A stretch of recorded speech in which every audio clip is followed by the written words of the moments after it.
E agora, no nosso último tópico, a respeito desse instituto, que a mim é muito caro, a falência é vista por muitos, né, como um patinho feio, mas a verdade é que a falência é um instituto legal que é muito útil, tanto para a sociedade quanto para a própria sociedade. A sociedade que eu digo empresária, né? A sociedade como um todo é porque você retira daquela sociedade em geral uma empresa que só está causando prejuízo. Ela não paga tributo, ela não paga funcionário, ela não paga o fornecedor e às vezes vende seus produtos, né, numa concorrência desleal, porque uma empresa que não faz nenhum desses pagamentos é uma empresa que pode vender mais barato muitas vezes, e fazer com que as empresas saudáveis não tenham a mesma possibilidade de concorrer com aquela empresa ali. E também tem o lado social, né, do próprio das próprias pessoas que não recebem seus salários, né, do próprio fisco que não recebe seus tributos, e a economia deixa de girar. Então, se você retira aquela sociedade empresária que está causando prejuízo a toda a coletividade, você dá espaço e lugar para que outras empresas saudáveis e que façam a economia girar, que tenham empregos e paguem os funcionários, paguem os tributos, né? E que possam concorrer de forma leal com as demais empresas do mesmo ramo, é muito mais saudável para a economia como um todo. E, por outro lado, a própria sociedade empresária, ela é beneficiada porque a falência é uma forma legal de extinção da sociedade, né? Ela não é ilegal, porque se você tem dívidas e simplesmente fecha a empresa, isso é entendido como uma forma ilegal de extinção da sociedade, e isso causa várias consequências, dentre elas o redirecionamento muitas vezes de várias ações trabalhistas, fiscais, contra os sócios e até cíveis, né?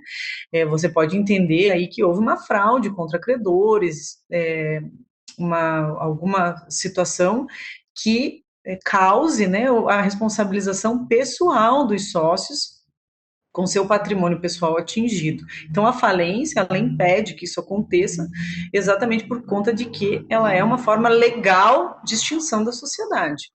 E a gente vai ver que, inclusive, dependendo do caso, a sociedade falida pode até voltar, né, ser quase uma fênix, e voltar a atuar, dependendo do resultado da falência, para que ela possa, e daí de uma forma sem mais dívidas, voltar a atuar de uma forma saudável, e ajudando a economia a fazer seu giro, a fazer a sua fazer ali o que ela precisa mesmo dentro de uma sociedade capitalista que nem a que nós vivemos. Então, no último módulo, o que a gente falou? A gente falou sobre o pagamento dos credores, né? Que, como eu já tinha dito, ele é o objetivo final da falência, que é pagar os credores, porque se não tiver dívida, obviamente, nem falência tem. Então, o nosso objetivo e todo o trabalho do processo falimentar é direcionado ao pagamento dos credores. Como já dito também, quanto mais, né, mais credores e mais valor se pagar, né, o valor daquilo que se deve, obviamente, melhor ela tem mais sucesso.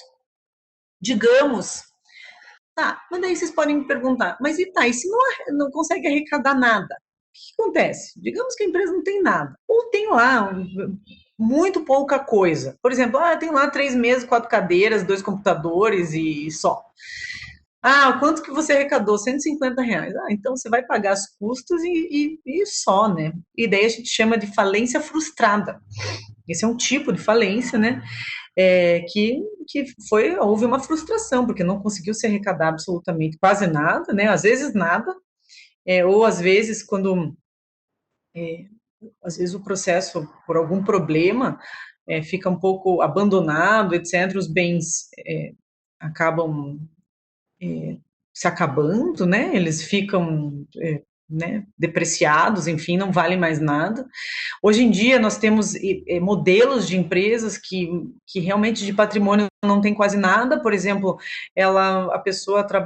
a empresa funciona num coworking, né, que é um aluguel, as mesas e as cadeiras são todas lá do tal do coworking e eles têm lá 2 computadores, ou às vezes até o computador eles fazem alienação fiduciária. Então, você vai ver, não tem absolutamente nada para pagar, né? Que realmente é bem frustrante, né? Mas acontece. E tem muita falência frustrada, e a frustração não é só de nada, mas muito pouca coisa de patrimônio para vender. Hoje em dia, ao contrário do que acontecia antigamente, as empresas não adquirem mais bens imóveis, bens de alto valor, né? Elas acabam que transformam isso em aluguéis, de forma a diminuir seus custos para poder prestar um melhor serviço e tudo mais. Então, se existe uma falência, o fim é que não tem nada para fazer o pagamento dos credores, né? O que é muito ruim. Mas, se você consegue arrecadar alguma coisa e fazer uma boa venda e pagar os seus credores, né, até as forças da massa falida, então, depois que você fez todo esse processo, o caminho é o encerramento do processo de falência, né? E mesmo que você não arrecade nada, o administrador judicial vai peticionar no processo e vai dizer: olha, senhor juiz, eu não encontrei nada, não tem nada, só tem dívida. Então, vai ser extinto também o processo, porque não adianta ficar dando murro em pontos de faca, né? Porque se não tem bens, não tem bens, né? E pode haver uma desconsideração da personalidade jurídica nesse caso, ou seja, pode atingir o patrimônio pessoal dos sócios em uma falência? Sim. Se houver. Daí são os mesmos requisitos lá do Código Civil, do artigo 50, né? Houver algum tipo de fraude, ou o sócio usar a empresa como sua própria bem pessoal, né, contas da falida para pagar os seus próprios contos e tal, uma mistura de patrimônios, todos aqueles requisitos lá do artigo 50, você pode fazer uma, uma desconsideração da personalidade jurídica e atingir o bem pessoal do sócio para fazer o pagamento dos credores. Acontece isso, não é assim extremamente comum, mas também não tem nada de incomum. Então, o sócio pode, apesar de ser uma sociedade limitada, ele pode vir a responder pessoalmente, né, se aqueles requisitos estiverem preenchidos. Uma outra coisa é que o que pode acontecer é ter havido alguns atos pré-falência que são considerados revogáveis. Por exemplo, o devedor, sabendo que vai haver um processo de falência, que vai falir, ele vende a sede da empresa um pouco antes da falência, né, dentro do que a gente chama de termo legal, e isso não pode, né, então isso é considerado fraude e tal, então o administrador judicial pode e deve ir atrás disso e tentar revogar esses atos para que os credores não sejam prejudicados. A ideia sempre é uma proteção dos credores, mas, claro, também do devedor, né? A gente não é um pêndulo só para um lado, né? O pêndulo são dos dois lados, o juiz tem que prever os dois aspectos dessa balança, né? Então, então digamos que deu tudo certo nessa nossa falência aqui específica, conseguiu se arrecadar bens. Tem um outro detalhe que eu gostaria de comentar com vocês, é que o próprio falido, né, o sócio do falido, ele pode pagar a dívida, ou um terceiro, né? Às vezes acontece de alguém vir e fazer esse pagamento da dívida, normalmente o próprio sócio, né, usando os seus bens pessoais e tal, por mais que não tenha uma fraude e tal, ele pode vir e efetuar o pagamento. Então, essa é uma outra forma, né, de pagamento dos credores e tal, ele oferecer esses bens pessoais para que ele possa enfim, pagar suas dívidas e tal, né?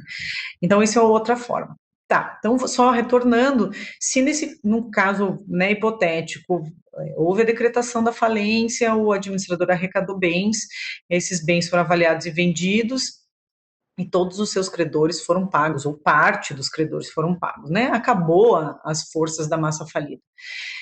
O que acontece daí? Então, o administrador judicial, ele vai prestar contas de toda a sua administração, e daí aqui a gente tem dois momentos, né? Essa prestação de contas, ela é mensal e depois final. O administrador judicial, ele tem que ir prestando contas durante o período da falência, e daí, ao final, ele faz um relatório final e pede que elas sejam julgadas, essas contas.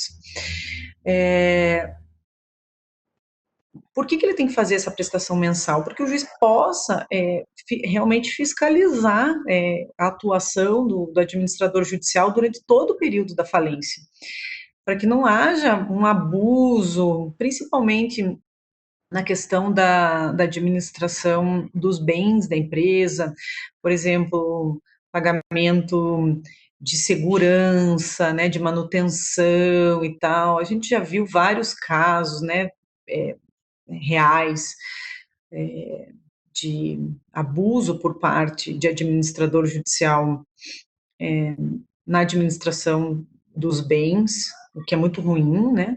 Porque você acaba sangrando a massa falida em detrimento dos credores, né? Então, por isso, essa necessidade da apresentação dos relatórios mensais, para que o juiz possa, assim, prestar atenção e controlar e fiscalizar durante todo o processo falimentar, e ao final vai fazer aquela análise mais completa, né, de todo o processado, para se ver se vai aprovar ou não as contas. Vejam, e se o administrador judicial tem suas contas reprovadas, quais são as consequências? As consequências são, a primeira é que ele tem que devolver aquele dinheiro a mais que ele gastou errado, gastou a mais, gastou sem autorização. E a segunda coisa é que ele não recebe ele não recebe remuneração. Se as contas são rejeitadas, ele fica impedido de receber remuneração, lembra que eu falei daqueles até 5% do patrimônio arrecadado, né? O patrimônio vendido, o patrimônio líquido, né? Quanto que se arrecadou? 100 mil, então até 5% de 100 mil reais.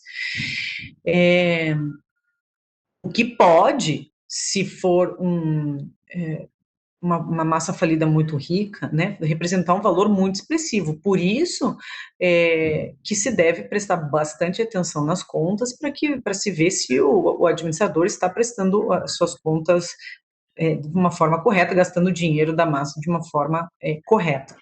Aí eu digo para vocês, é comum ver fraude? Já existiu, mas a grande maioria faz um bom trabalho e tudo mais. Então, aprovadas as contas, o administrador judicial ele apresenta um relatório final do processo como um todo. E se não houver nenhuma pendência, né?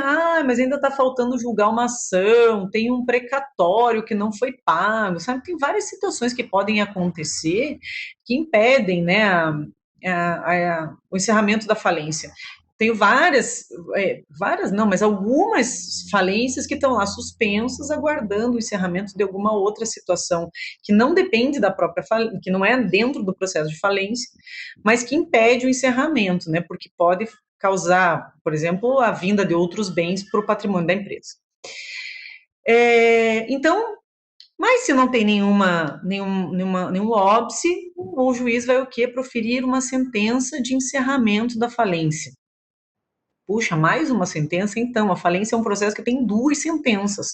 Uma sentença da decretação e uma sentença de encerramento daquela falência especificamente. Após essa sentença de encerramento, se publica um edital e todos aqueles ofícios que foram expedidos inicialmente, quando da decretação, são expedidos de novo para comunicar todas aquelas mesmas pessoas, e cartório distribuidor, e Justiça do Trabalho, e Receita Federal, enfim, de que aquela falência foi encerrada. Cabe algum recurso dessa sentença de encerramento? Sim, cabe apelação, que pode ser interposta, né, por algum credor ou pelo próprio Ministério Público, se ele entender que não é o caso, enfim, que entender que é o caso de continuidade daquela falência por algum motivo, por exemplo, deixou-se de arrecadar um bem aqui, ou enfim, de analisar uma fraude, etc. e tal. Então, por isso, a sentença de encerramento, ela cabe recurso, né?